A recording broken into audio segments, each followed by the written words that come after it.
প্রয়োজন যে এই শিক্ষা ব্যবস্থা একই সাথে গবেষণা ভিত্তিক এবং স্কিল বেসড হবে। তার মানে আমরা যে বর্তমান শিক্ষা ব্যবস্থায় আছি সেই শিক্ষা ব্যবস্থাকে গবেষণা ভিত্তিক এবং স্কিল বেসড শিক্ষা ব্যবস্থার দিকে রূপান্তর করতে হবে।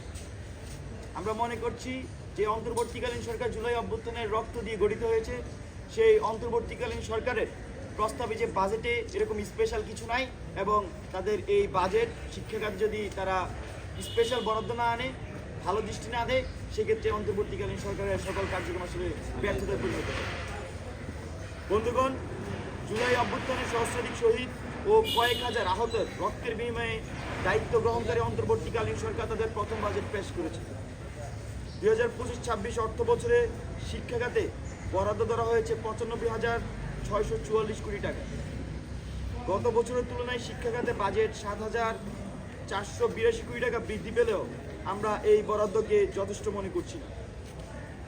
প্রথমত, ইউনেস্কোর মানদণ্ড অনুসারে মোট বাজেটের 15 থেকে 20% শিক্ষা খাতে বরাদ্দ থাকলে তাকে আদর্শ বাজেট বলা হয়।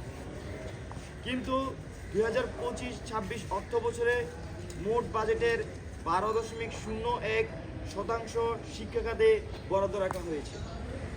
দ্বিতীয়ত, ইউনেস্কোর মতে জিডিপির 4 থেকে 6% শিক্ষা খাতে বরাদ্দ হওয়া উচিত, কিন্তু প্রস্তাবিত বাজেট জিডিপির 1.77%।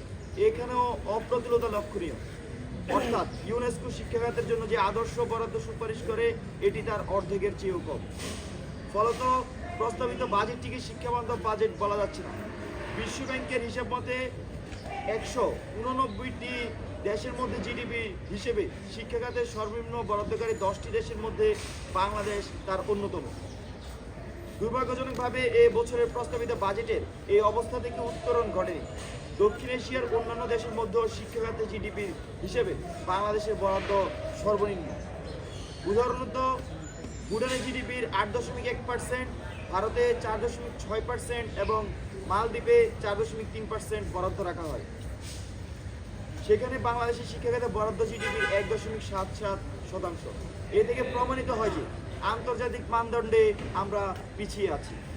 প্রস্তাবিত বাজেটে শিক্ষা মান উন্নয়নের চেয়ে অবকাঠামোগত উন্নয়নকে অগ্রাধিকার দেওয়া হয়েছে। প্রস্তাবিত বাজেটে 58টি প্রকল্পের মধ্যে 55টি প্রকল্পই ভবন নির্মাণ কিংবা সৌন্দর্যবর্ধন কেন্দ্রিক।